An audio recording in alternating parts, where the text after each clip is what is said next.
আসসালামু আলাইকুম, welcome to my new channel Monira Khatun. Soup বানানোর জন্য প্রথমে কিছু পেঁয়াজ ও কাঁচামরিচ ধুয়ে আমি কুচি করে কেটে নিলাম এবং এই কাঁচামরিচ ও পেঁয়াজগুলো আমার পরে কাজে লাগবে। এরপরে নুডলসটি একটি পাত্রে রেখে আমি তাতে সামান্য পরিমাণে কিছু পানি দিয়ে দিলাম এবং এই পাত্রটি এখন আমি চুলায় দিয়ে দিলাম এবং গ্যাস অন করে দিলাম। নুডলসটি বলক আসা পর্যন্ত অনবরত জাল করতে হবে। নুডলসটি বলক এসে গেলে তাতে দুটো ডিম ভেঙে দেব। দুটো ডিম ভেঙে দেওয়ার পরে অনবরত নাড়তে থাকবো। এখন নুডলসের মশলাটি আমি নুডলসের মিশ্রণের মধ্যে দিয়ে দিলাম। পর নুডলস আর ডিমের মিশ্রণে মশলাটি যাতে ভালোভাবে মিশে যায় এই কারণে অনবরত নাড়তে হবে। টেস্টটা যাতে আরেকটু ভালোবাসে তার জন্য আমি নুডলসে সামান্য পরিমাণ লবণ অ্যাড করে দিলাম। এরপর আমি নুডলসটি আবারও একটু নাড়াচাড়া করে নিলাম। তারপর আমার ছোট্ট বাবুর জন্য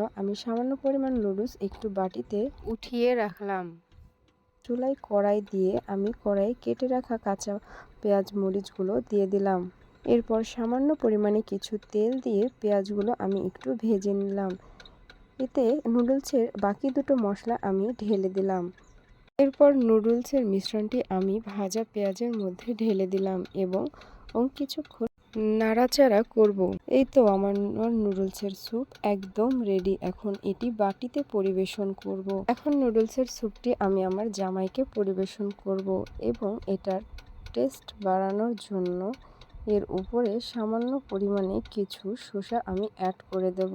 এখন দেখা যাক স্যুপটি খেয়ে আমার জামাই কেমন এক্সপ্রেশন দেয়। ভিডিওটি ভালো লাগলে সবাই লাইক, কমেন্ট, শেয়ার অবশ্যই করবেন এবং এরকম আরও ভালো ভালো ভিডিও পেতে আমাদের চ্যানেলটি সাবস্ক্রাইব করুন। সবাই ভালো থাকবেন, সুস্থ থাকবেন। আল্লাহ হাফেজ।